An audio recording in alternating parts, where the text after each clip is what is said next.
Chapter 16. The Islands. The Azores and Madeira, Portuguese from the 15th century, are problematic in economic terms.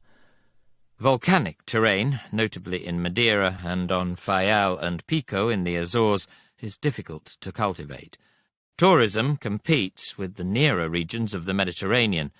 Islands that were crucial as way stations in the Portuguese maritime empire and as ports of call or coaling stations on maritime routes to South Africa and South America are now bereft of strategic significance. The islands have a population that is largely of Portuguese origin, a consequence of the earlier need for peasants. This helps explain the limited nature of pressure for decentralization, which has more support in the Azores than in Madeira, although both benefited from a special Statute of Autonomy in the 1976 Constitution. The islands are also different. For example, the Azores benefit from plentiful rainfall, while Madeira relies on irrigation. The Azores are far-flung, indeed over 400 miles apart. Flores and Corvo, the islands furthest into the Atlantic, feel remote. The main group of islands are Faial, Pico, São Jorge, Terceira and Graciosa. To the east are Santa Maria and the largest island, São Miguel, the Green Island, which has a cobbled capital, Ponta Delgada, where cruise ships stop, not least due to a recent expansion in berthing facilities. The capital's historic buildings can be complemented by the attractive and easily accessible Botanical Garden, which reflects historic links to Brazil and Africa, and is in better order than the also impressive Botanical Garden in Lisbon. The island contains a number of volcanic craters, most notably that of Sete Cidades, a pleasant trip from the capital, as are those at Furnas, where there is also an impressive garden. The local sites include volcanic ground on the Lagoa das Furnas, where food is slow-cooked underground. I can confirm that it is very tasty. Henry the Navigator organised the settlement of the Azores. In 1671, Captain John Narborough wrote of São Miguel, "Above the cliffs is all planted fields of corn. The island looks very green and is divided into fields." His general theme for the Azores was that of plenty, wheat and beef and pork and other provisions. All provision for the life of man is plentiful. Of the central islands in the Azores, Terceira has the most to see.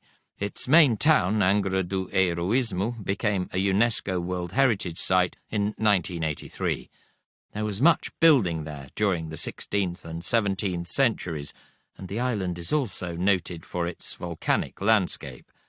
The liberalisation of airspace over the islands of São Miguel and Terceira in March 2015 led to low-cost flights and to an increase in air passengers of 19.9% in 2016 and 18.5% in 2017.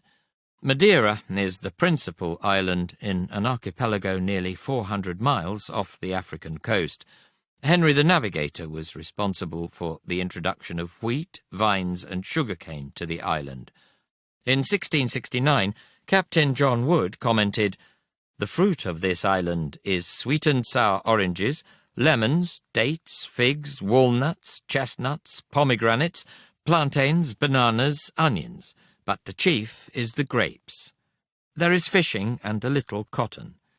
However, he noted of the island of Porto Santo to the northeast that it was exposed to Moroccan privateers from Salé, Rabat. Madeira's economy is now dominated by tourists, 1.5 million in 2016, and popular with those who seek a restful, sunny break. The capital, Funchal, has an attractive historic core that benefits, like other Portuguese cities, from not being fought over during the last 150 years. To end, deep into the Atlantic, may seem an afterthought that is a long way from the streets of Lisbon and Oporto. Not so, for the link is a close one. Go to the island of Faial in the Azores. You can find several other tourists, as I did in the main town, Orte, to share a taxi to the still active volcanic landscape to the west, where a volcano, the Capelinus, erupted in 1957 to 1958, speeding emigration from the island to the Azores. Then return and you will find the activity of Portuguese life and customs, the busyness of people on the street. There is the link through the inhabitants, very much Portuguese and living in many respects like those they are related to on the mainland. There is also the flow of a country that looks to the sea, that focuses on ports, and that ends in islands.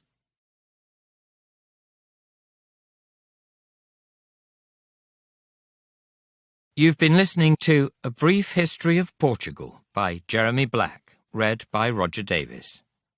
Text copyright Jeremy Black 2020, production copyright Hachette Audio 2020. This has been an Hachette Audio production. Audible hopes you've enjoyed this program.